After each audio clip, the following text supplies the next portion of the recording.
What's the word I'm looking for? I think it's present. Oh, yeah. That's okay. All right. Todavía no, Oh, Okay. hace frío. Hace frijolito. Todavía no se abaniquen que el calor no empezó. Yeah.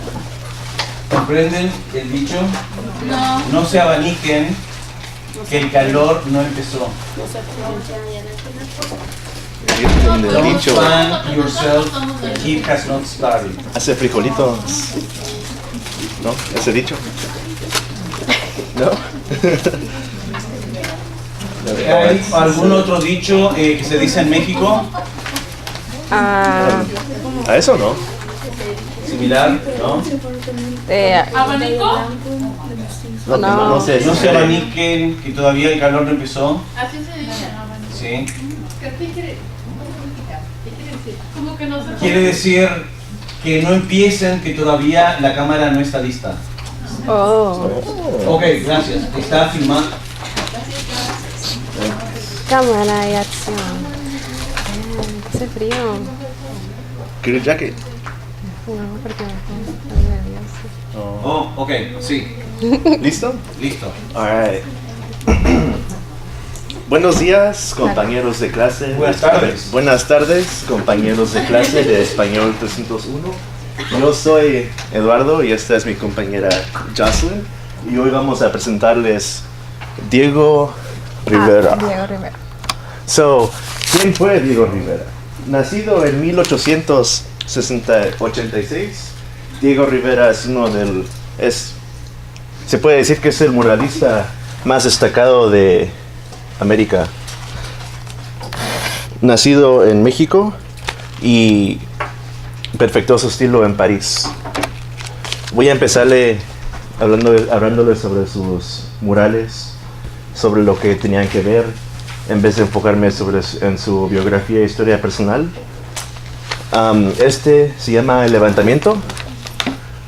Si notan, pueden ver rasgos del estilo de Diego Rivera en este cuadro. Pueden ver el realismo social muy presente en el cuadro. Se puede ver las banderas atrás rojas, note que son rojas. Diego Rivera era un marxista, era parte del partido marxista. Este cuadro yo lo interpretaré como teniendo que ver con la importancia de la mujer en los movimientos sociales. En este cuadro se puede ver a la mujer enfrente del hombre, otro hombre, pero ahí está, y tiene su bebé, y con una mano detiene a los que quieren parar la revolución. Este se llama El hombre en el cruce de caminos. Esa es solo parte del mural. Aquí está el mural entero. Les recomiendo que lo vayan a ver en su integridad en persona. ¿Dónde está? Este está localizado en el Palacio de Bellas Artes. Se estableció en 1934 y este mural tiene que ver con el rol de las mujeres. No, eso no. Es el, pues yo lo interpreté como los avances económicos, los avances de la ciencia, los avances sociales. Si puedes ver el nombre en el centro, a su derecha tenemos caracteres reconocidos como el Lenin, que está en el centro. A su izquierda podemos ver a la influencia de los viejos europeos, ¿La influencia de quién? de los griegos, los romanos, en la cultura del oeste. Este cuadro también fue muy criticado por los Estados Unidos, ya que cuenta con la imagen de Lenin, que fue un, podría ser dictador soviético. Dictador soviético,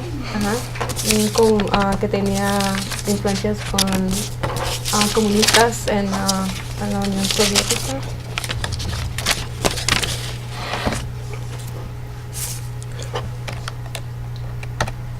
Este se llama Sueño una tarde dominical en la Alameda Central. En este mural puedes ver a un joven Diego Rivera, aquí, junto con su amada Frida Kahlo, aquí, y sosteniéndose de mano con la Catrina. El cuadro en persona es apantalloso, algún día me gustaría verlo. Tiene 150 personajes que sumisan 400 años de historia latinoamericana. Esperaba que se pudiera ver mejor en el PowerPoint, pero no. Pero incluye gente como el Fray Bartolomeo, incluye San Martín, incluye... Este está en California, este se llama Alegoría de California. Este se puede encontrar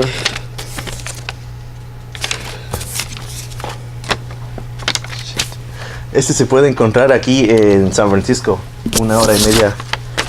¿Este se puede encontrar en San Francisco? Sí. Me dan un momento.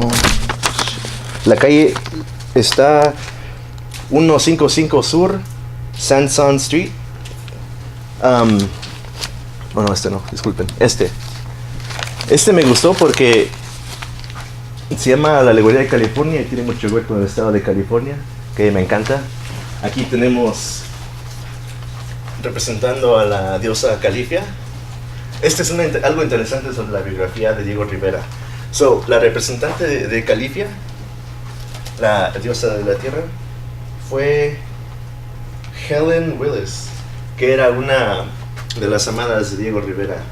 Él fue criticado por su decisión de ponerla al centro de un mural tan grande. Y si podemos ver a los 49ers, a la industria californiana del aceite. Podemos ver este es un famoso botanista que durante su carrera dio a luz creo que más de 80 plantas.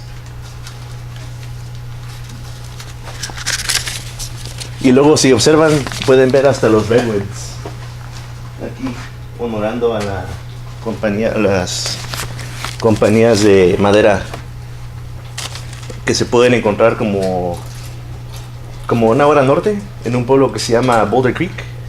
Ese era un pueblo que agarraban la madera así. Este también es en San Francisco, se llama The Making of a Fresco. Este me gusta porque en el centro podemos observar a nuestro querido Diego Rivera.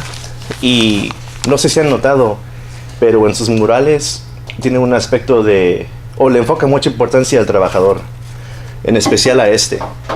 Podemos ver que todos aquí están trabajando. Podemos ver los trabajadores a la derecha, a la izquierda, y están hasta pintando un trabajador, representante del poder del trabajador, que refleja sus valores marxistas. Este se llama Unidad Panamericana. Este está localizado en el colegio de San Francisco, San Francisco City College. Para darle una perspectiva de la inmensidad de este mural, añadí este little graphic. Aquí está una persona. El mural mide 22 pies de alto, 74 pies de largo. Ajá, y está dividido en 5 paneles, en total de 10. Me enfoqué en 2 para hablarles. Este me gusta. Este se llama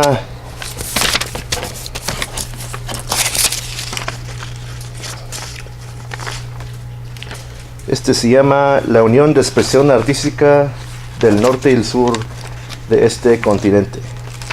Acontecimiento humano del progreso de la mujer. Este me gustó porque podemos ver aquí los valores que tiene el Diego Rivera en su simbolismo evidente de esta sección del mural. Podemos ver a Charlie Chaplin aquí en el centro. Este me gustó porque era más... Podemos ver los efectos de la cultura del oeste y lo que han tenido en el mundo, pero podemos ver su otra vez su reflexión en la importancia del trabajador. Ahora yo me quise enfocar, pero no quise mencionarles, pero yo voy a hablar de Frida Kahlo. Esta es una pequeña reflexión de ella. Ser feliz es una decisión que hay que tomar todos los días, que no depende de las condiciones de vida que uno tenga, sino de la actitud con la cual enfrentan los problemas. La felicidad es eso, decidir ser feliz. Decidí esta reflexión porque, como todos sabemos, Frida Kahlo tuvo una vida muy trágica y pienso que cada vez que ella escribía algo tan positivo, era lo que le hacía poder salir adelante cada día, ver sus propias palabras. Y cuando yo a veces estoy en mis momentos tristes, me gusta mucho leer sus reflexiones, que tienen mucho que ver conectado también al amor y todo eso. Entonces me identifico mucho con ella. Bueno, ¿quién fue? Magdalena Carmen Frida Kahlo Calderón. Este es su nombre completo. La otra vez mi compañero se quedó con la duda. Ella nació el 6 de julio de 1907 en Coyoacán, México. Su papá era alemán y su madre era de providencia indígena y su padre era de providencia española. Ella solamente tuvo una hermana. A la edad de 6 años, Frida contrajo poliomielitis. Esta enfermedad es contagiosa y puede causarte que tu sistema nervioso se salga de control y puedas tener en cualquier momento parálisis en los huesos.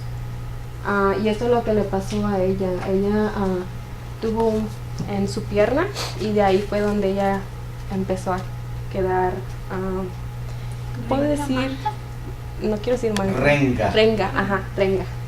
Branca suena raro. Empezó a pintar a muy temprana edad. Ella le gustaba mucho pintar retratos familiares o retratos de sus amigos. Después de tiempo ella tuvo un trágico accidente. Cuando iba camino hacia su casa, un tranvía chocó con el camión y muchos de los fierros se incrustaron entre sus partes, y fue eso que le causó problemas en la columna vertebral y tuvo que estar en cama por muchos meses y tomar rehabilitación. Y esta foto me gustó mucho porque como ella no estaba muy enferma de su espalda, tenía que usar corceles y ella los veía blancos. ¿Tenía que usar qué? Corceles. Corsets. Ajá. Entonces ella siempre los veía todos blancos y no le gustaban. Entonces ella decidió pintarlos para darles color y sentirse más viva. Después de una larga recuperación, se pudo recuperar y fue en una fiesta donde ella conoció al amado Diego Rivera. El 21 de agosto contrajeron matrimonio. Ella en ese entonces tenía 22 años y él tenía 42. Entonces casi le doblaba la edad. Ella le llamaba gordo. No sé por qué. Los problemas de salud de Frida regresaron.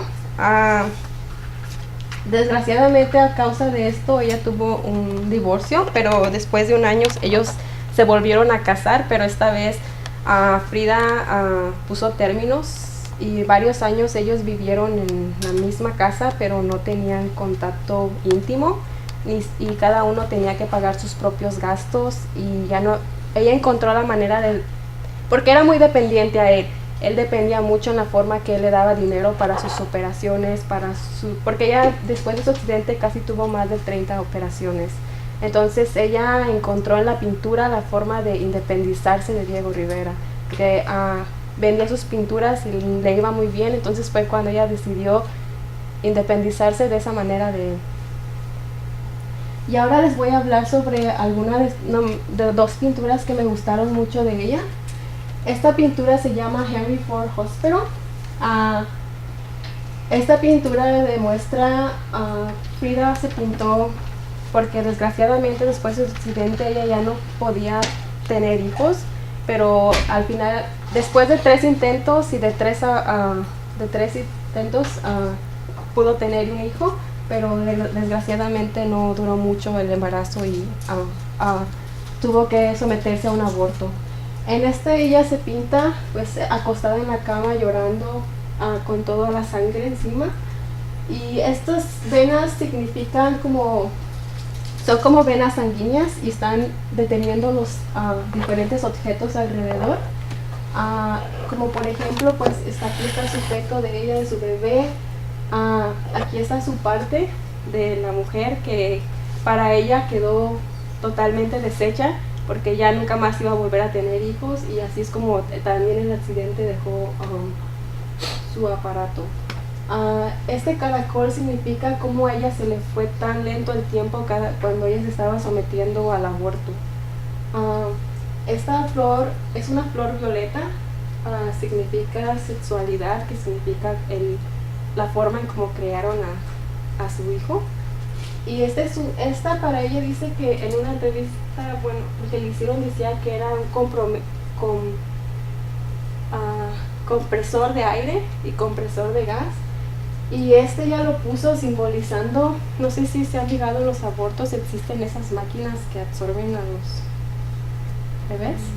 Ella lo puso algo así, pero también fue como contenedor de gas, contenedor de aire. Cuando su hijo dejó de respirar, pues ya se contiene el aire, ya no puede vivir más. Y atrás se muestra el paisaje de la industria de Ford, de la industria automovilística de Ford, y esto para ella representa la soledad y la industrialización, como lo opaco, lo triste. La segunda pintura fue el autorretrato entre la frontera de México y Estados Unidos. Cuando estuvo conviviendo con Diego Rivera, ella se tuvo que mudar con él. Duraron 4 años viviendo en Estados Unidos. Ella decía que extrañaba mucho a su país, entonces ella decidió pintar. Y esto era lo que ella pensaba de su país y de lo que pensaba en Estados Unidos. Como por ejemplo, ella pensaba de su país que existía la cultura, que existían las raíces, que existía la vida, los colores, las tradiciones. En cambio, para ella Estados Unidos se le hacía como triste. Se le hacía que solamente existía la tecnología, la industrialización, la rutina. Y aquí donde pueden ver está un generador, está conectado a las raíces. Para ella decía que Estados Unidos es un país que se ha aprovechado mucho de los recursos naturales de México, y muchas de las cosas que México tiene, pues básicamente cuando pasó lo de que se quitaron los países entre Estados Unidos y México, ella puso como que siempre va a haber esa conexión entre estos dos países, nunca va a cambiar porque están conectados de cualquier otra manera, ya sea económicamente, políticamente o de cualquier manera. Ella en su mano sostiene la bandera de México, representando que su única patria va a ser México en su corazón.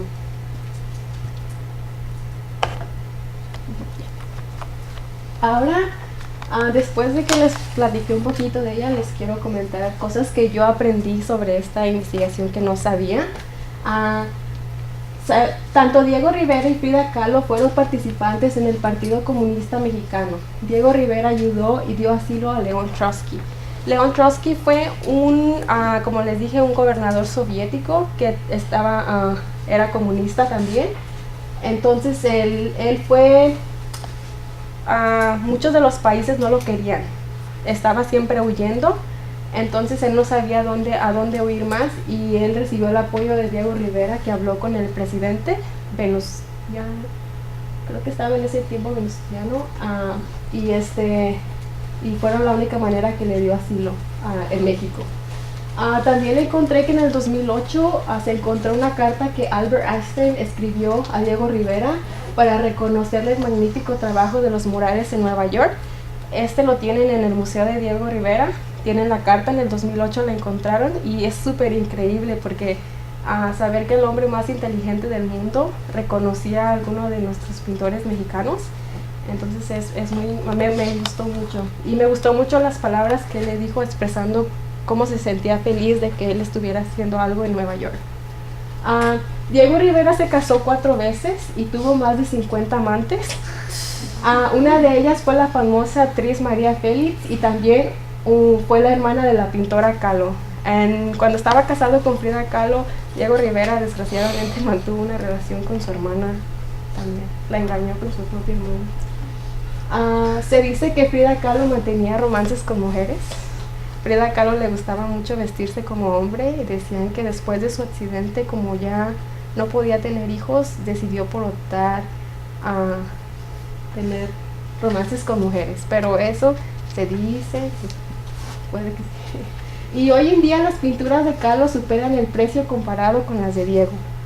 ¿Pueden creer eso? A mí se me hizo muy interesante porque al principio, básicamente, Frida Kahlo fue reconocida por Diego Rivera. Diego Rivera fue la que le abrió las puertas al mundo del arte, le abrió las puertas a conocer a los pintores más representativos en la época, no tanto en México, sino también en Estados Unidos y también en Europa.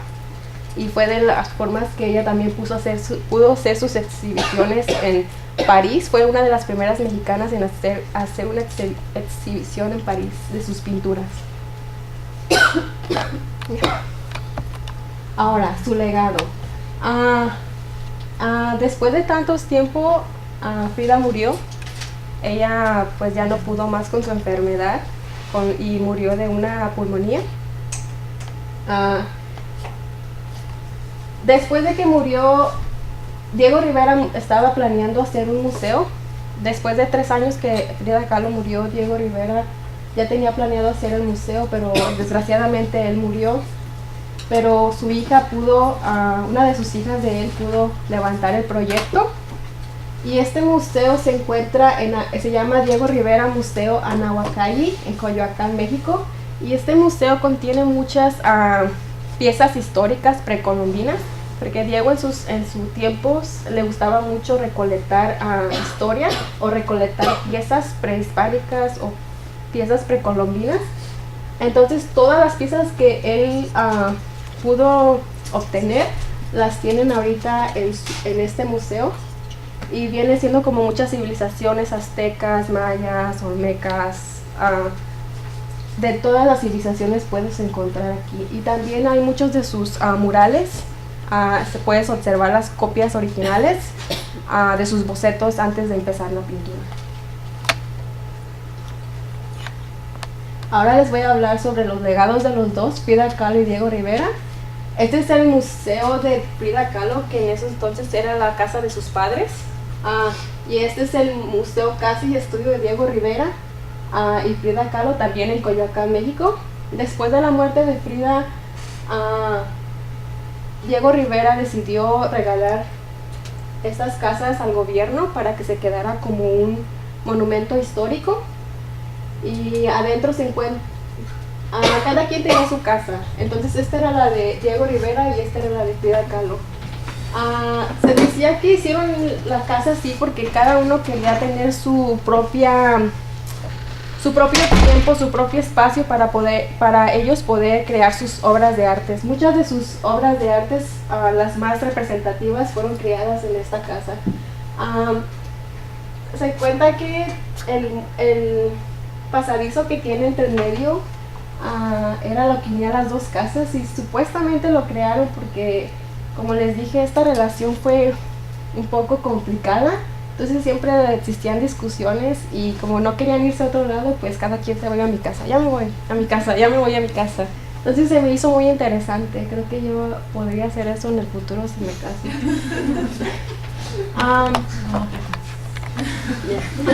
Ahí sí, ¿verdad? Y aquí, como pueden observar, esta es una olla, bueno, no sé cómo decirla, pero una figura precolombina. Y cuando Frida Kahlo murió, a ella la incineraron. ¿Incineraron? ¿Sí? La cremaron. La cremaron, a ella la cremaron. Usamos el verbo cremar. Cremar. A ella la cremaron y sus cenizas están guardadas en esta frasco precolombino, y cada vez que si vas a visitar la casa, pues vas a pasar al lado de ella porque ahí está. Y se me hizo muy interesante. Y esta es mi conclusión. Y yo aplaudo, pero sí, yo aplaudo. ¿Tienen algunas preguntas para mí o para Eduardo? Me encantó tu presentación, me encantó cómo lo viste. A ver, te tengo una pregunta. Algo que no entiendo sobre el arte es que, ¿por qué se encuentran a veces pinturas o cosas, por ejemplo, de un pintor mexicano aquí en Estados Unidos en lugar de encontrarse en México? No sé si sepan. En referencia a Diego Rivera, él hizo murales aquí en California y también en Nueva York. Sus murales se encuentran aquí por estas razones, y en referencia a otros artistas, una multitud de razones. Se podría hacer algo tan simple como una venta o una compra, o podría ser un premio de alguna batalla o una guerra. Ese fue un problema grande después de la Guerra Mundial II. Había mucho lo que se llama looting entre los soldados americanos que se llevaban piezas importantes. Pero respecto a esto, no le podría decir. ¿Y me puedes explicar un poquito sobre la pintura que hablaste, sobre esa persona que pintó él, o sea, porque hubo mucha controversia? ¿Quién es ella? Oh, ella. Déjame buscar minutos. Ella se llamaba... No sé si es importante porque sí, ella se llamaba...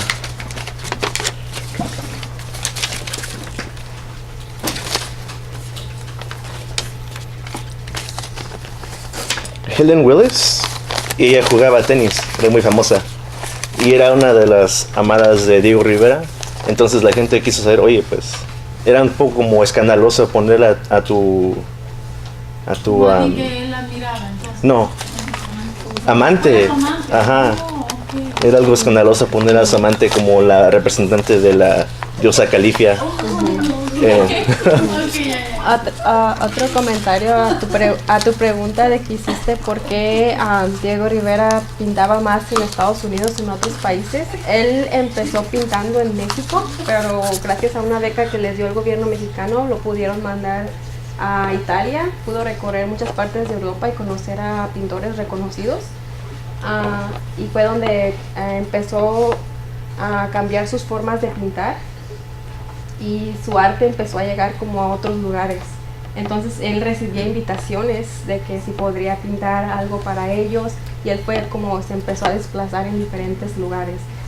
La forma en como la gente vio que él en verdad estaba creciendo en el arte inspiró a otros a quererlo invitar a hacer murales muy controversiales. Él fue un hombre muy controversial, creo que de eso vivía, le gustaba mucho siempre estar en la boca de todos, ya que siempre ponía personajes muy polémicos, como Lenin lo hizo en Estados Unidos, y desgraciadamente, bueno, no desgraciadamente, pero el gobierno estadounidense lo mandó que lo quitara porque básicamente está expresando el comunismo a un lugar que el comunismo no es aceptable. Entonces, Wait, no, I can explain it. Para este mural donde aparece Lenin, fue comisionado por John D. Rockefeller, que fue un magnate dueño de una compañía, Standard Oil, que casi logró un monopolio y fue quebrada. Ahora son 5 compañías en vez de una. Y sí, él comisó esto y mandó a Rivera a Nueva York para que lo pinte. Pero cuando miró que nuestro amigo Lenin apareció, lo mandó a ser destruido. Pero gracias a... ¿Quién es? ¿Oh, Oh, es Lenin. Lenin, el comunista. Entonces lo borraron. El símbolo de el comunismo. Y Yeah. no le gustó, No le gustó a gusta Rockefeller. a un público capitalista como el público estadounidense, ¿no? Pero que eso no es expresión de libertad, ¿o no? ¿Cómo? No es expresión de libertad. Es expresión de libertad, pero Rockefeller era como un cliente. Era que comisionó a la Rivera para que pinte esto. Él le había optado que nada más quitara la cara, porque toda la pintura en general era perfecta, pero Diego Rivera no quiso, no quería. Y después de eso, él perdió muchos proyectos que ya tenía para hacer, pero ya después el gobierno mexicano le ofreció hacer una pintura igual a esta, y está ahorita en la Ciudad de México en el museo. Él tiene un museo en la Ciudad de México, y hizo una representación de esta pintura, pero poniendo, él también notaba mucho como a la religión, ponía cosas, muchas de sus pinturas, como te digo, le gustaba estar en la boca de todos, porque siempre hacía su pintura una obra de arte, pero siempre faltaba el personaje que el gobierno o que esta persona no quería ver. Entonces, Ok. No, pues no era. Perdón la interrupción, pero tenemos que continuar. Ya. Muchas gracias. Un aplauso. y yo aplaudo. Tenemos a Eduardo y Jocelyn, ¿ok? Para que escriban. Con respecto a tu pregunta, que por qué muchas pinturas se encuentran en otros países, recuerden que en los Estados Unidos de América tenemos mucha gente rica, muchos millonarios excéntricos que han comprado pinturas. Por ejemplo, han comprado pinturas de Pablo Picasso, y muchas veces estas familias tienen el poder pinturas originales. Y es por eso que las vemos en Nueva York y las vemos en diferentes lugares del mundo, porque estas familias lo que hacen es, son filántropos, entonces lo que hacen es llevar a estas exposiciones estas pinturas, ¿ok? Y muchas veces estas familias lo que hacen es donar todas estas pinturas después a un centro, y por eso vemos esto mucho en Estados Unidos y no entendemos que por qué no están en los lugares de origen donde tendrían que estar, ¿no?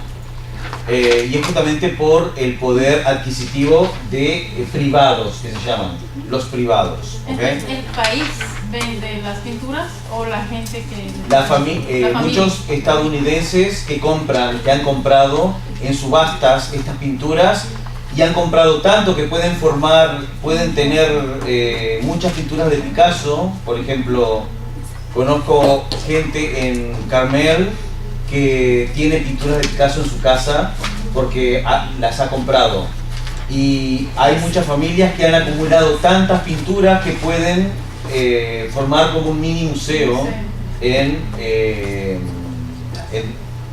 no en su casa, pero pueden decir, bueno, vamos a, por ejemplo, en el museo hay un museo en Monterrey donde podemos ver muchas obras de Picasso. Todas esas pinturas vienen de familias americanas que han comprado esas pinturas y las han donado luego al museo, ¿ok?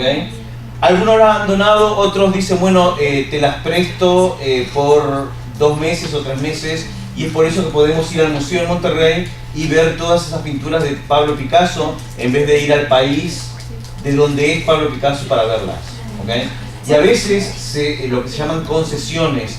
Los países dan en concesión las pinturas para hacer obras o muestras itinerantes en todo el mundo, pero luego vuelven otra vez esas pinturas a los países de origen. Bueno, muy bien. Muy interesante. Otro aplauso. Entonces, tenemos a Jocelyn y Eduardo para que escriban, y luego vamos ahora con... Ok, Iván. Oh, claro. No entendía. Ok.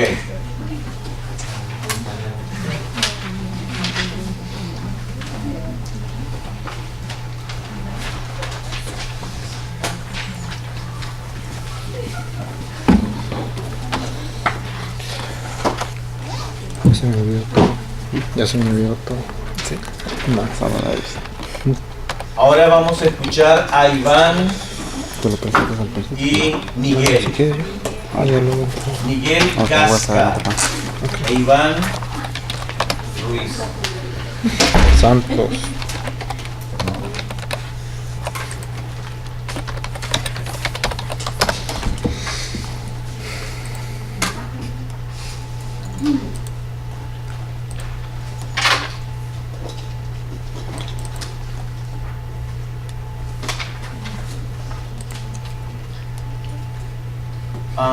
Iván, ¿qué carrera? Bueno, perdón. Ese es San Miguel. Las preguntas para el último. Muy No es cierto. muy bien.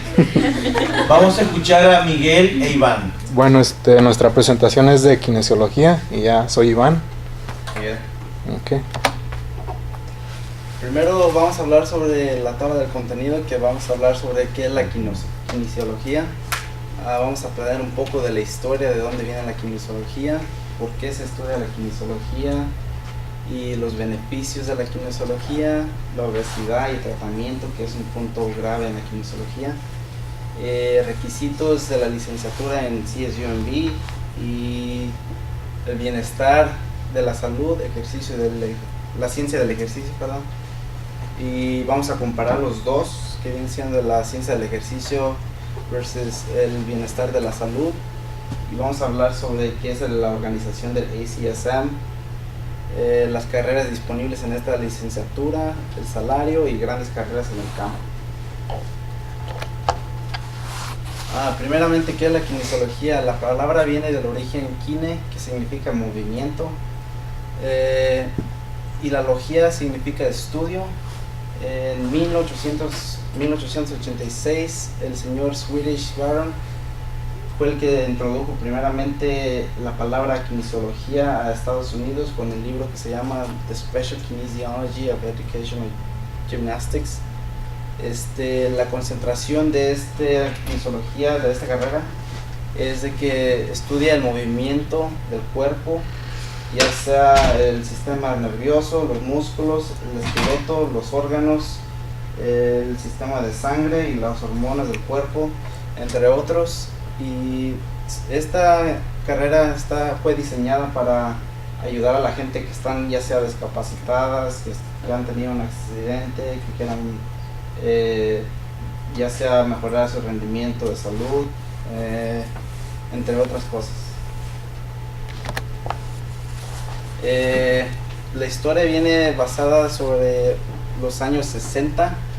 La kinesiología primeramente se dio en la Universidad de Waterloo, en Canadá, y después de allí surgió a varios países como Estados Unidos, quien creo que fue el segundo, pero empezó en Canadá por el doctor George Goodhart, quien fue el que hizo un examen en un laboratorio, que es un quiropráctico, por supuesto, está allá. Realizó el examen muscular, y en ese examen muscular detectó que al hacer ejercicio y al estar físicamente ayuda al cuerpo a deshacerse de varias saludes, como problemas del corazón o por el diabetes o como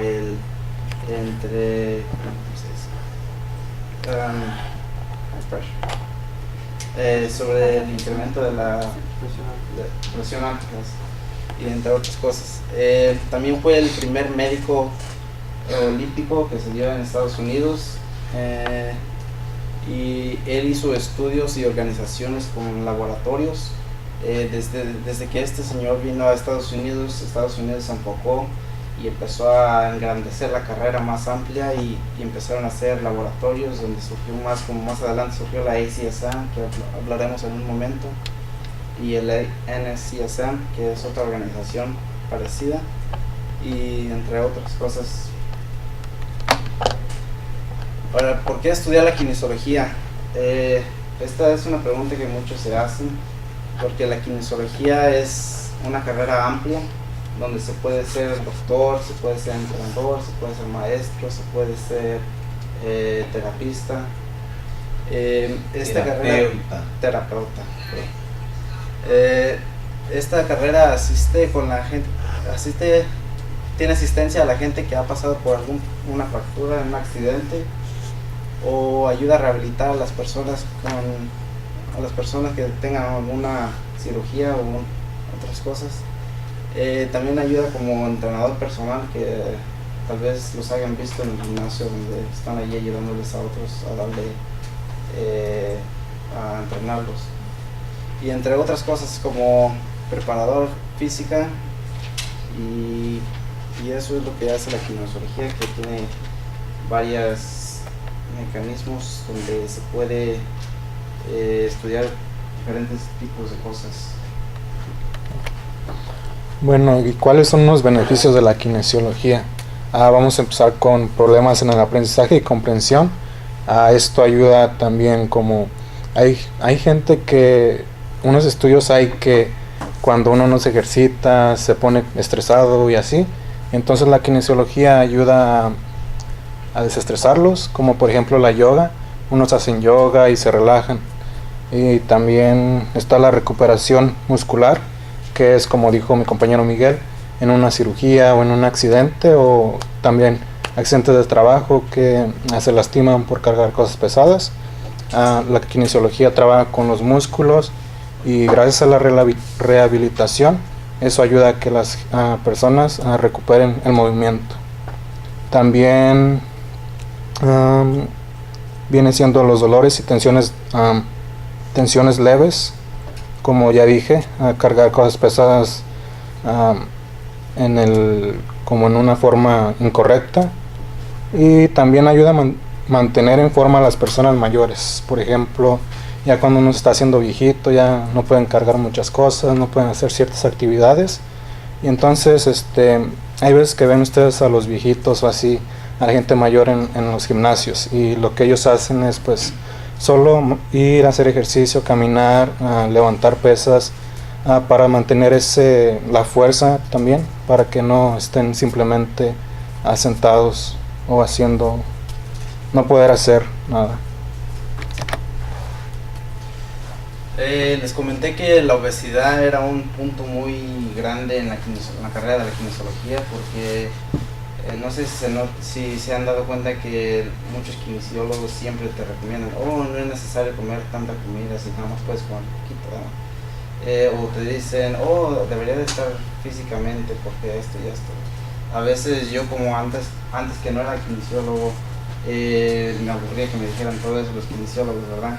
Y empecé a decir, bueno, ¿por qué me dicen tanto esto?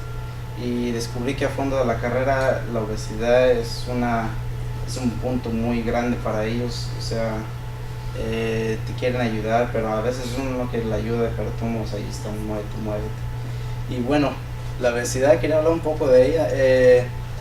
Primeramente se dice en la carrera que es una enfermedad y una adicción al no tener control sobre la medida sobre la comida, porque por supuesto todo tiene medida, ¿verdad?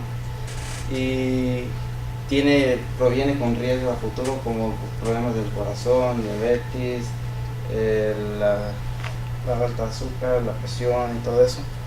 Y primeramente, como kinesiólogo, hay como entrenador personal en los gimnasios que te recomiendan siempre hacer ejercicio en sus gimnasios, pero si hablas con cualquier otra persona o un kinesiólogo, te va a decir, el gobierno de hecho recomienda que hagas nada más al menos 30 minutos de ejercicio al día a los adultos, y que acumula unos 150 minutos a la semana, cada semana.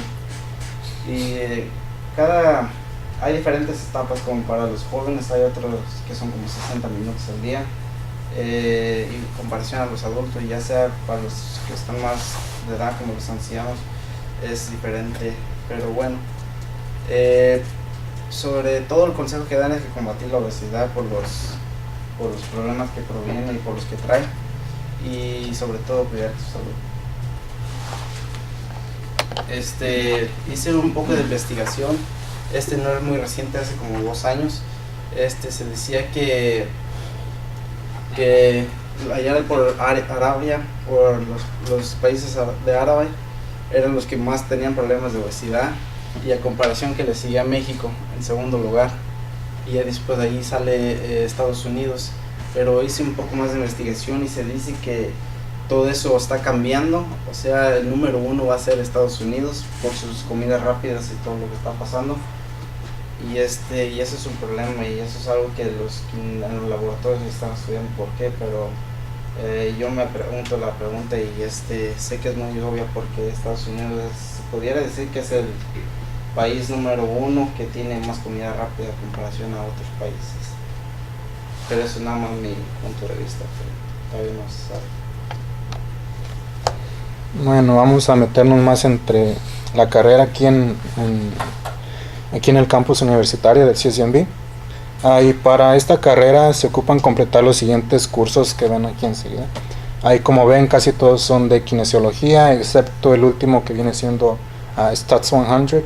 Ese no viene siendo matemáticas, es más como las gráficas, estadísticas, y a colectar análisis y ¿cómo se dicen?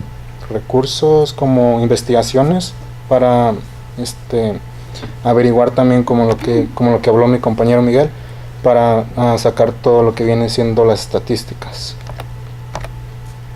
Aquí en la carrera hay dos enfoques. Uno viene siendo el bienestar de la salud, que viene siendo wellness, y para ese enfoque se tienen que tomar las siguientes clases. Viene siendo Physical Activity and Health, y como si pueden ver, todas las demás vienen siendo como de nutrición, promover la nutrición. Y eso, pues el bienestar de la salud nomás se enfoca en mantener a la gente sana, que coman sano, que se ejerciten, y pues para evitar la obesidad también. Nos movemos para la ciencia del ejercicio. Aquí ya viene siendo más para la gente que quiere tener más músculos, un cuerpo más entonado, y no son muchas las clases, y las clases que se necesitan tomar vienen siendo como Athletic Strength and Condition, Personal Training, y bueno, en sí. Y estas clases, como dije, se enfocan más en como levantar pesas, correr, y también es el que más se usa como para los atletas que están como en algún deporte. También ayuda a mejorar su postura y eso. Como mi compañero mencionó, la ciencia del ejercicio se enfoca más en el deporte, pero hay 5 claves que se enfoca, que viene siendo la fuerza, que viene siendo strength, que la fuerza, para que tengas más fuerza para poder mover una mesa, o como para los equipos de fútbol americano que ocupan mover el oponente de su camino o así. También está otro, que es la resistencia, que viene siendo el aguante, como el endurance, que es de cuánto aguante tienes para estar haciendo eso. Hay que decir cuánto aguante tienes para mover la mesa. Y otra viene siendo como el poder, que es power, que se enfoca en qué rapidez puedes hacer la fuerza, o qué tan rápido puedes hacer. Y otro es la hipertrofia, que viene siendo hypertrophy, que eso es donde viene el crecimiento del músculo, ya sea en cualquier parte del cuerpo, y sobre todo en la ciencia del ejercicio se enfoca en eso, que viene siendo como entrenador personal, como un entrenador de algún equipo de fútbol americano, béisbol, entre otras cosas. No solamente se trabaja en el deporte, sino que también en cualquiera de estas carreras se puede ir a lo más grande, que viene siendo un terapista o otra cosa relacionada. El propósito, como dije, es para tener mejor rendimiento, mejor aguante, ya sea en cualquiera de las cosas. Y sobre todo, lo número uno es tener adaptaciones. O sea, se refiere a adaptaciones, a tener adaptaciones en la carrera. Si no estás preparado físicamente, como entrenador te preparan para que estés apto para hacer esa posición en el equipo o lo que sea. Y eso es lo que hacen en la ciencia del ejercicio.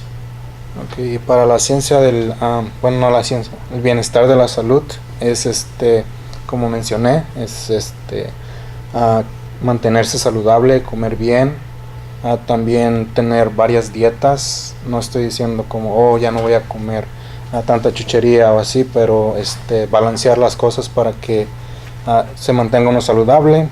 Y también Ayuda también con la salud mental, que viene siendo con el estrés, que si tienes ansiedad o cosas así. Por ejemplo, si estás estresado por alguna tarea o alguna asignatura, puedes salir a caminar, correr, a tomar aire, y todo eso te ayuda a sacar todo ese estrés que tienes. Y el propósito pues es, como dije, quedarse saludable, vivir bien, vivir sin estrés, porque todo eso nos afecta también en el cuerpo y en el corazón también. Y otra cosa del bienestar de la salud, que es una concentración más amplia, se pudiera decir, porque allí hay mucho, se trata mucho con los señores hay que decir, en México le llaman tercera edad, o como los niños, o como los jóvenes, o como los adolescentes, o sea, es como más amplia, se trabaja con diferentes grupos, comparación a que también se puede trabajar con diferentes grupos, pero está casi más concentrada en más adultos. Y eso es como una cosa que está diferenciada entre estas dos concentraciones.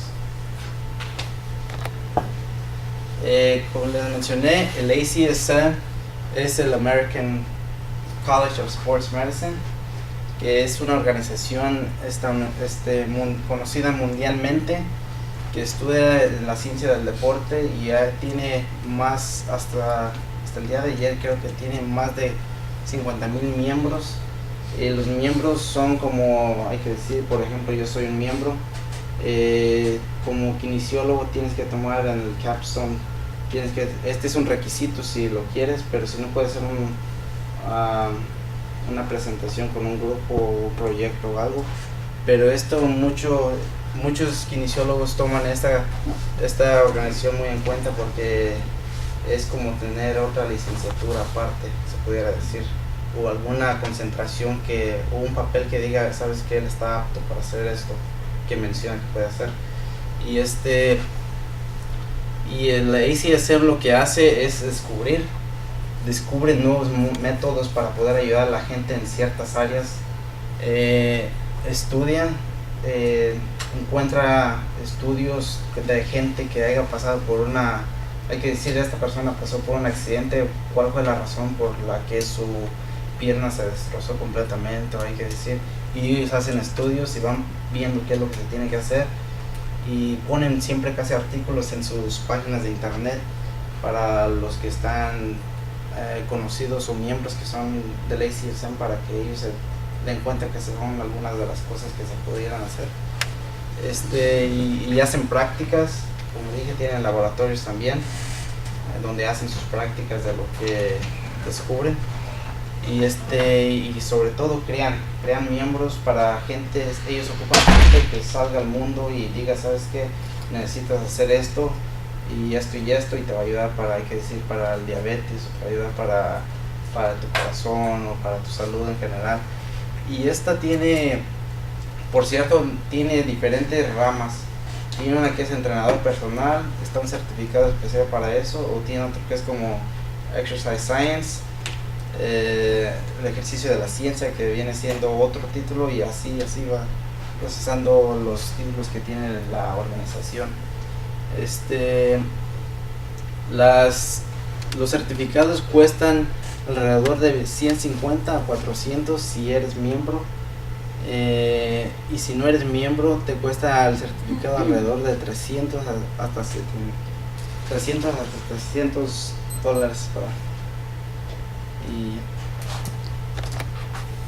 Bueno, ¿y qué carreras están disponibles con la licenciatura?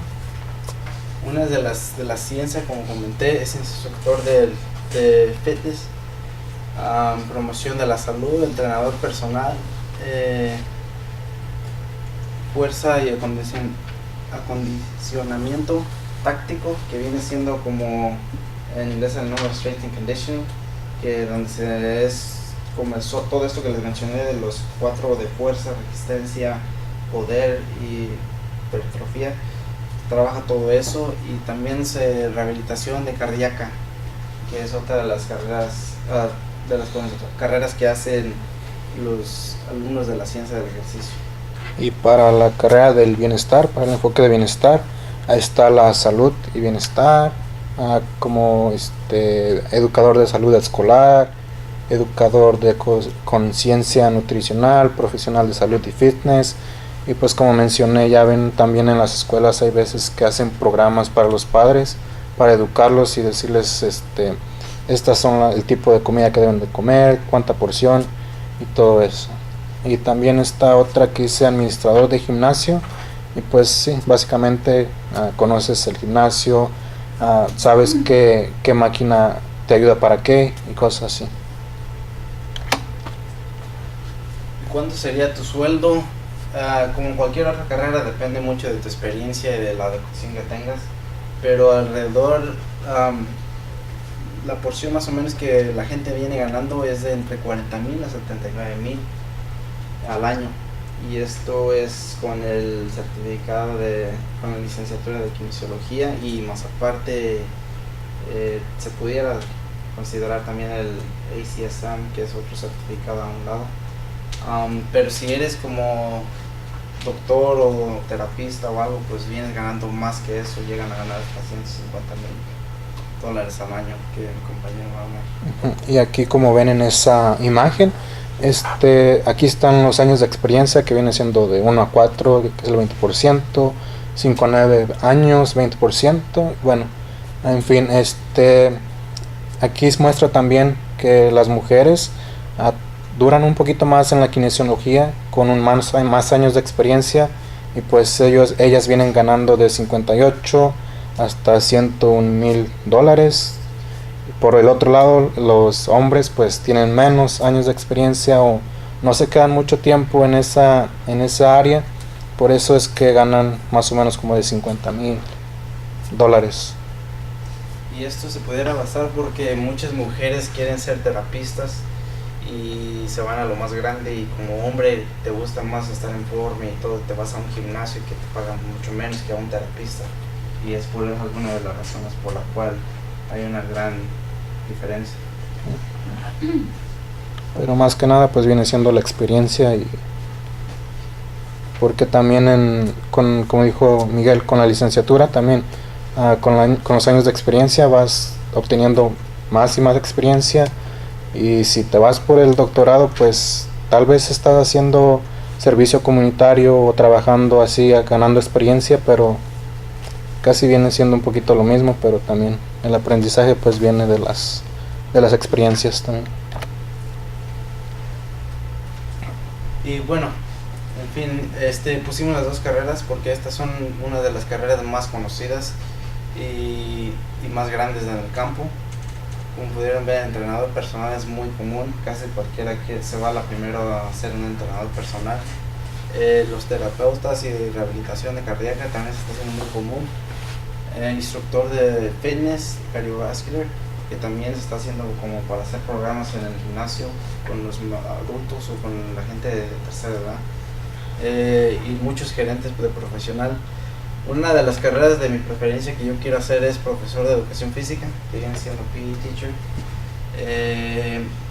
y con esa carrera también es una carrera muy amplia porque el salario incrementa más, y no sé, solo quería compartir eso. Y también pues está como bailarín profesional, atleta profesional, que también muchos hacen aquí en la universidad, y pues sí. Bueno, aquí les vamos a dejar un video para que concluya un poquito más de lo que hemos hablado.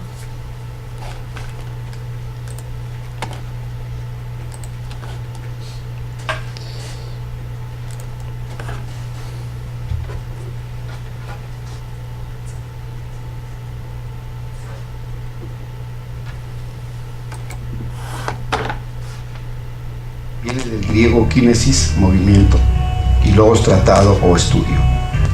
Es el estudio científico del movimiento humano. El entendimiento de la kinesiología es fundamental para el análisis y tratamiento de problemas en el sistema musculoesquelético. Su historia se inicia en los años 30 gracias a las apreciaciones de los doctores Palmer, Bennett y Dejanet, que hace referencia a la estimulación muscular y reajuste óseo a través de puntos reflejos neurovasculares y neurolinfáticos. Todo músculo ofrece una respuesta débil cuando el sistema que debe alimentarlo, ya sea nervioso, sanguíneo, linfático, energético, se encuentre bloqueado o se haya sometido a estrés. El kinesiólogo es un especialista en el mantenimiento de la capacidad fisiológica del individuo y en la prevención de sus alteraciones. Su formación le permite intervenir en la recuperación y rehabilitación psicomotora mediante la aplicación de técnicas y procedimientos de naturaleza física, bajo indicación médica. El kinesiólogo está capacitado para realizar acciones de prevención, fomento, recuperación y rehabilitación en los niveles de atención primaria, secundaria y terciaria. Se desenvuelve formando parte de un equipo multidisciplinario de colaboración médica. Trabaja bajo prescripción y acciones de salud dispuestas por el médico según sea el caso. Su campo laboral existe en la kinesiterapia de traumatología, ortopedia y ergonomía, en el área deportiva, en enfermedades cardiovasculares, en enfermedades respiratorias, en enfermedades neurológicas, en el adulto mayor y el geriátrico, en la mujer, en la unidad del paciente crítico y en la unidad de paciente quemado. ¿Para qué sirve la kinesiología? La kinesiología sirve para tratar, liberar dolores físicos, mejorar o optimizar la postura, recuperar el esquema corporal y mejorar y optimizar los patrones de movimiento. Trabajar con capacidades remanentes del paciente, brindar tratamiento complementario en indicaciones médicas tradicionales, como son la terapia física, psíquica o química. Investigar y desarrollar procesos relativos al campo de la medicina. Los conocimientos kinesiológicos son aplicados en ciertas especialidades tales como son la medicina, la fisioterapia, la terapia ocupacional, la quiropráctica, la osteopatía, la Pues bueno. Bueno, y eso nada más fue una parte del video. Ya de lo demás, como que dice, va a repetir un poco de lo mismo, pero con esto concluye nuestra presentación y espero que les haya gustado.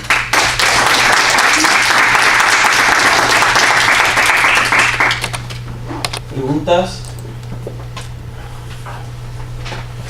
¿Qué te motivó a ti? ¿Qué fue tu motivación para elegir esta carrera? Y tú, Iván, sabiendo que no es tu rango, ¿qué fue lo que te llamó la atención investigar sobre esta carrera? Primeramente a mí me motivó porque en la high school tuve como un maestro de educación física, siempre me empujaba a decir, mejor. Y primero me empezó a fastidiar porque dije, ¿por qué quiere que haga tan mejor? Y me dijo al último, sabes que me gusta tu talento y deberías de estudiar esto algún día. Y yo me quedé nada más pensando con educación física. Y después lo investigué y vi todo lo que se trataba y me encantó saber sobre el sistema nervioso, cómo funcionan los músculos, cómo funcionan los órganos, las células, las venas, tipo de sangre, todo eso. Y eso fue lo que me llamó la atención y después de que entré a la carrera. Bueno, para mí yo no estoy, esa no es mi carrera, pero me llamó mucho la atención. Ya tiene tiempo, unos 2 años, 3 años atrás, que yo era muy activo en la high school, hacía deporte, corría y todo, pero cuando empecé a entrar aquí a la universidad empecé a comer más y pues sí, y no me está gustando porque antes yo hacía mucha natación y sí noto la diferencia, que no tengo el mismo rendimiento que antes, y cuando hice esta investigación estoy notando por qué. Y bueno, tal vez cuando se grabó aquí Miguel le diga que me dé unos tips para mejorar el rendimiento y todo eso. Muy bien, un aplauso. Esta es una de las carreras del futuro.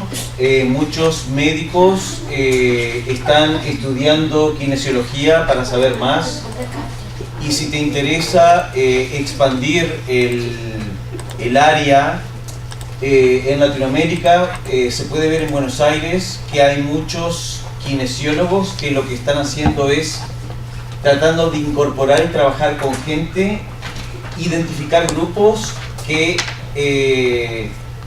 nadie les presta atención. Por ejemplo, lo que están haciendo en Buenos Aires es invitar a los viejitos a participar en actividades. Entonces lo que hacen es, como kinesiólogo, vas con tu autito o camioneta, vas al departamento, vamos María, vamos Juan, y los llevas todos a una plaza y En la plaza todos hacen ejercicio, por supuesto, tenés que ver hasta dónde pueden hablar con ellos antes y ver hasta dónde pueden llegar. Y por supuesto, algunos hacen muy poco, otros hacen más, pero la idea es empujar a esta gente. Y esto se cobra individualmente, cada viejito te paga individualmente y se pueden identificar diferentes grupos, ¿ok? Grupos de gente obesa, grupos de gente que ha sufrido por ahí algún trauma, ya sea accidentes, etc. Pero muy bien, ¿ok? Otro aplauso. Vamos a seguir adelante porque tenemos que correr con el tema del tiempo, ¿ok? Tenemos el último grupo, ¿ok?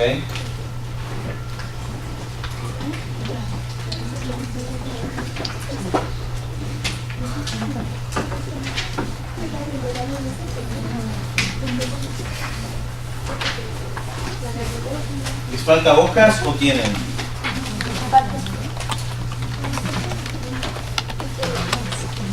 Para el nuevo grupo.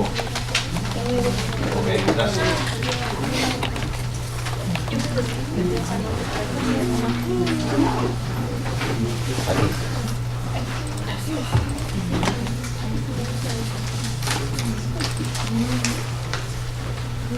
¿Alguien más necesita?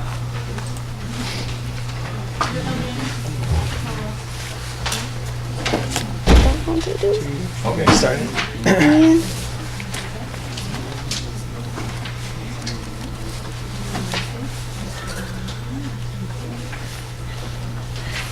Vamos a escuchar a Edrey y Megan. ¿Cómo se escribe Adrey? Ahí está. Edrey. Edrey, ¿tenés un segundo nombre o no? No, nomás es primero. Muy bien, gracias. Bueno, escuchamos a Edrey y Megan hablando sobre el sistema de las escuelas. Hola, soy Megan y él es mi compañero Edrey.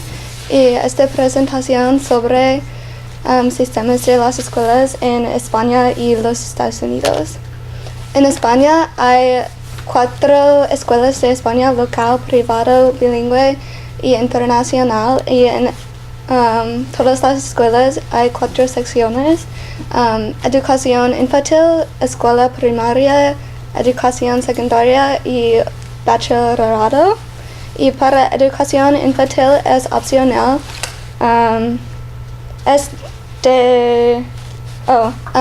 Tiene 2 secciones. Una sección es de 3 meses a 3 años de los estudiantes y no está cubierto del Estado porque es opcional. Y la segunda etapa es preescolar y es las edades de 3 a 6 años. Y están conectados con las escuelas primarias y son gratuitos porque es obligatoria. Y los niños desarrollan allí habilidades mentales y físicas y al final deben conocer su alfabeto. Deben conocer su alfabeto. El alfabeto. Sí. Y en las escuelas primarias son conocidos como colegios. Es obligatorio que los niños asistan. Hay 3 etapas durante esta sección. La primera es de 6 a 8 años, la segunda es 8 a 10 años y la tercera es 10 a 12 años. Y en estos los estudiantes son calificados con una escala insuficiente, suficiente, notable, bien y sobresaliente. Y los niños aprenden la básica lengua y literatura española, matemáticas, ciencias, historias, etc. Y las clases son habilidades mixtas. Y en educación secundaria obligatoria, esta sección se está durante las edades 12 a 16. Hay 2 ciclos en este. El primero es 12 a 14 y el segundo es 14 a 16. Centran en aprendizaje básico, es matemática, lenguaje, literatura, historia, ciencias, etc. Y hay cursos opcionales en este. Es música, tecnología, idiomas sociales y morales. Y una vez finalizados los años, los estudiantes son premiados con un diplomado de educación secundaria que les permite estudiar para el bachillerato. Y a los estudiantes menos académicos se les pueden otorgar un certificado escolar. Y el bachillerato es opcional para los estudiantes que completan su educación secundaria y es 2 años.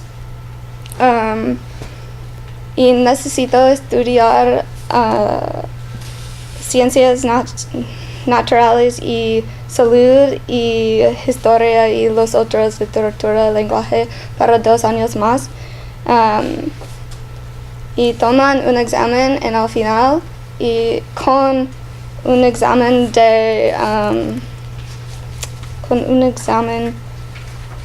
anual de las universidades y cuando están pasando, los estudiantes entran en universidad. Y para la escuela de los Estados Unidos hay 3 secciones y la primera sección es elementary school. Tiene 6 grados, kindergarten a grado 5 y middle school es sección 2, es 6 a 8 y high school es sección 3 con grados 9 a 12. Y en los primeros años de la escuela en elementary school es la básico, información, la misma de escuela primera en España, y el middle school es una avanzada de la información, y high school es un grado, es los grados que requerido cursos tales como matemática, inglés, ciencias. Y cuando entrar en el último año 12, los estudiantes pueden comenzar a aplicar a la universidad si eso es lo que desean. Y una vez aprobados todos los cursos requeridos, al final del año 12, todos los estudiantes recibirán el diploma de preparatoria, y esto les permite ingresar en la universidad oficialmente. Y la universidad para todos es opcional en los Estados Unidos. Y pues ahora vamos a hablar sobre las universidades de los Estados Unidos. En la universidad no es necesario conocer con exactitud el título cuando se ingresa a la universidad. Es decir, si no sabes lo que quieres estudiar al principio, no es necesario. Si entre el camino decides cambiar lo que quieres estudiar, es posible. También hay los requisitos A y que van hasta la letra E, y pues esos son los básicos requisitos que exigen, que son lo que es lo de matemáticas, ciencia, lenguaje, literatura y historia, por decir, que son los básicos. También los grados aquí en Estados Unidos consisten con participación, tarea, proyectos y lo que es los finales, es decir, depende en el maestro lo que el maestro califique. Por ejemplo, la participación puede ser 10%, 20%, dependiendo del maestro. El maestro puede escoger cómo califique los grados, y aquí también los grados empiezan en la letra A, que es las notas, no grados. Las notas que empiezan en la letra A, que ahí como pueden ver, A significa que recibes el 100%, B el 85% y hasta el 0, que es que no pasas la clase. Y eso es por el lado de aquí de los Estados Unidos. Por el lado de las universidades de España es un poco diferente. Al principio tienes que saber lo que tienes que estudiar desde el principio, es decir, antes de entrar tienes que saber la profesión o lo que tienes que estudiar antes de escoger tus clases. Cada título tiene sus propias reglas. Cada clase tiene tarea, pero al final es el mejor del grado. Es decir, si no empezaste la clase bien y no entregaste las tareas al principio, lo que más importa es al último, que es la tarea o el examen final. Por ejemplo, si no entregaste la tarea al principio y al último en el examen final haces muy bien, ese es el último grado que se queda. El final es más de 50% del grado en todos casos. Es decir, si no empiezas bien en el principio y terminas bien al final, te beneficias mucho de eso, porque a lo mejor al principio no estudiaste o no entendiste el material. Al último, si terminas bien, puedes pasar la clase. Y también el sistema de España es un poquito diferente, porque consiste del 1 al 10, es decir, si recibes un 5, pasas la clase. Y aquí en Estados Unidos es diferente, porque si recibes un 50% significa que no pasas la clase, significa una F y no pasas la clase. Y ahora, para comparar las diferencias y similitudes de los dos, la edad de comienzo es casi igual. A los 6 años tienes que comenzar la clase, a los estudios aquí en Estados Unidos y también en España, pero el final es un poco distinto. Con esto me refiero a que en España uno puede decidir no continuar con los estudios a los 16 años, que es algo muy distinto comparado a los Estados Unidos. Aquí en los Estados Unidos, por ley, tienes que seguir estudiando hasta los 18 años. Si un policía te ve en la calle o donde sea, pero que no sea en la escuela, en horas escolares, te pueden reportar. Las escuelas dependen mucho de los estudiantes y no se ve bien cuando la cantidad de estudiantes ausentes es alta. Es decir, si faltas clase, te puede ir muy mal. Y yo, por ejemplo, un día no decidí ir a la escuela y un policía me encontró en la calle y me reportó. Me fue muy mal con los chanclazos. ¿Mal con quién? ¿Con tu padre? Sí, con mis padres. Y pues de ahí me di cuenta que tenía que ir a clase. Y otra diferencia es que la forma de calificar no es la misma. Obvio, aquí en Estados Unidos, si recibes un 50% es una F, y allá en España, si recibes un 5, que es la mitad de 10, pues pasas la clase. Puedes decir que la forma de calificar no es la misma. Los dos países también tienen escuelas prestigiosas. por el lado de España, la Universidad de Salamanca, si la conocen, es una escuela muy buena y de alto nivel, y no es una sorpresa aquí en los Estados Unidos que la Universidad de Stanford es una de las mejores aquí en Estados Unidos. Otra diferencia es que le pagan muy bien a los maestros aquí en España. Después de 15 años de experiencia con las mínimas calificaciones. Sí. Un maestro recibe uno de los mejores pagos comparado a los Estados Unidos, que es $44,000 aquí en Estados Unidos. El salario de un maestro que apenas comienza es considerado muy bien en España.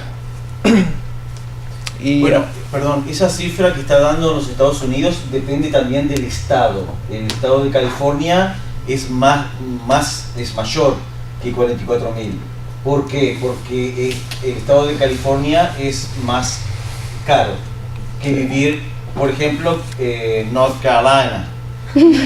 Por ejemplo. Sí, no me enfoqué en cada país, pero eso fue lo que salió cuando... es la media, sí. Sí, es lo medio de todos los estados. De means. Sí, y aquí en Estados Unidos también muchos piensan que les sobrepagan a los maestros, que es algo muy distinto, o sea, comparado con el salario en España, allá con los mínimos requisitos, o sea, ellos piensan que les pagan muy bien. O sea, si es que estudias más, entonces te va más bien, porque te pagan muy bien con lo mínimo. Y el promedio para un maestro que comienza, creo que es aquí en Estados Unidos, es 36,141, que eso es, bueno, pues, sí, y eso fue todo que pude encontrar. Esos son los números calculados en el 2006 por parte del Centro Nacional para Estadísticas de Educación. Estudiantes que terminan high school tienen mejor chance de encontrar trabajo. Sí, el 69% de los estudiantes que terminan high school entre edad de 20 y 24 están empleados, mientras que el 48% que no terminan tienen trabajo. Esto es en Estados Unidos, ¿verdad? Sí, verdad. Sí, eso es en Estados Unidos. La mayoría que terminan high school entre la edad de 20 y 24 encuentran trabajo comparado a los 48% que terminan. O sea, les va bien a los que terminan high school. Y en España, 26 de los estudiantes que siguen estudiando a nivel universitario en ciencia, tecnología, ingeniería y matemáticas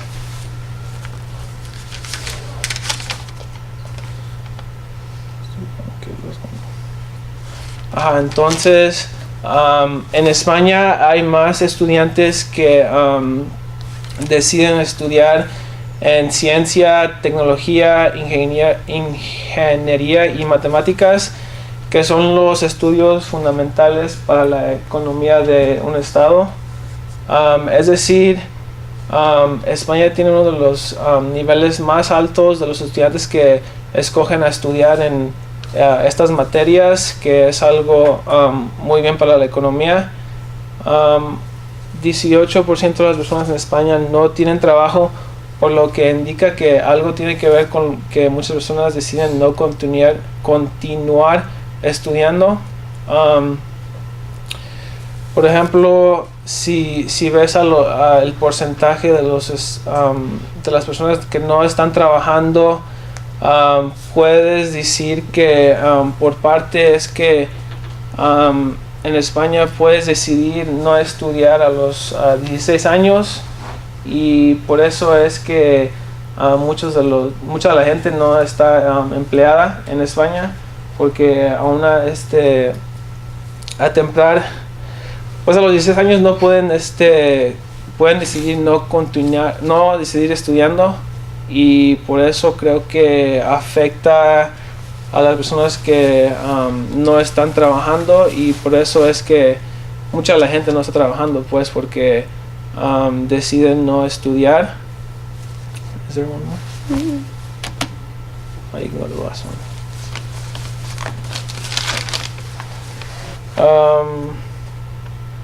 También decidí hablar sobre que 26 de los estudiantes no siguen estudiando y se enfocan en la ciencia, tecnología y matemáticas. Lo digo porque todos esos enfoques son fundamentales para el desarrollo de la economía. España tiene uno de los mejores porcentajes en este caso. O sea, es decir, España tiene muchos estudiantes que se enfocan en estas materias, que es algo bueno para la economía de España. Y creo que con eso concluimos nuestra presentación. Bueno, lo que es importante rescatar y que ustedes tienen que saber es que en España la gente no continúa estudiando si no consigue trabajo, ¿ok? Es decir, no continúa. En los Estados Unidos pasa lo contrario. Vemos que los estudiantes americanos continúan estudiando por no tener trabajo, ¿ok? Es decir, porque como no hay trabajo, no pueden pagar las deudas que tienen por los financial aid, entonces continúan con la maestría. Y muchos estudiantes terminan la maestría y al no conseguir trabajo, continúan con el doctorado, porque al empezar el doctorado no tienes que pagar ese financial aid. ¿Entienden? Es decir, van empujando y eso habla muy mal de nosotros como sociedad. En otras palabras, el gobierno necesita hacer algo. Yo creo que el gobierno tiene que perdonar, esto es mi opinión, ¿no? El gobierno tiene que perdonar estas deudas, sacar las deudas y hacer y continuar, ¿ok? Porque sabemos que una sociedad que estudia le va mejor a la sociedad, ¿entienden? Bueno, gracias por hablar de este tema, que es un tema muy importante para nosotros. Un aplauso. Muy bien, ¿preguntas? Ok, sí, preguntas. ¿Tienen preguntas sobre el tema? Sí. Allá. ¿Ustedes estudiaron en España? No, la razón por que escogimos el tema es porque... Yo estudié en español. Yeah, Megan estudió en español. Yo no, pero... Ok, Megan. Estudié en España para 6 meses en el spring semester en Bilbao, España. ¿Y te gustó más cuál? Es diferente porque la educación es más difícil en España porque es una nota de su final. Y para aquí es más fácil porque tenga tarea, participación, classwork, etc. En otras palabras, vas a clase y por ahí al profesor no le importa si estás o no estás, porque hay muchos, hay como 100 en algunas clases, en las escuelas públicas. Lo más importante es que aprendas y el profesor toma un examen.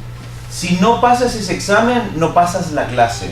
No. Y si pasas el examen, estás en la clase, ¿ok? Entonces es un examen cumulativo de todo, ¿entiendes? Entonces te tienes que preparar bien para el examen o no. En cambio aquí es diferente. Ustedes tienen trabajos prácticos, ustedes controlan mejor si van a pasar o no van a pasar. Por supuesto, por ahí el examen final no lo pasan, pero también cuenta lo que hicieron en la clase, la asistencia y todo eso, ¿ok? Gracias. Bueno, recuerden, Megan y Edrey. Edrey, sí. Para las hojas. Bien.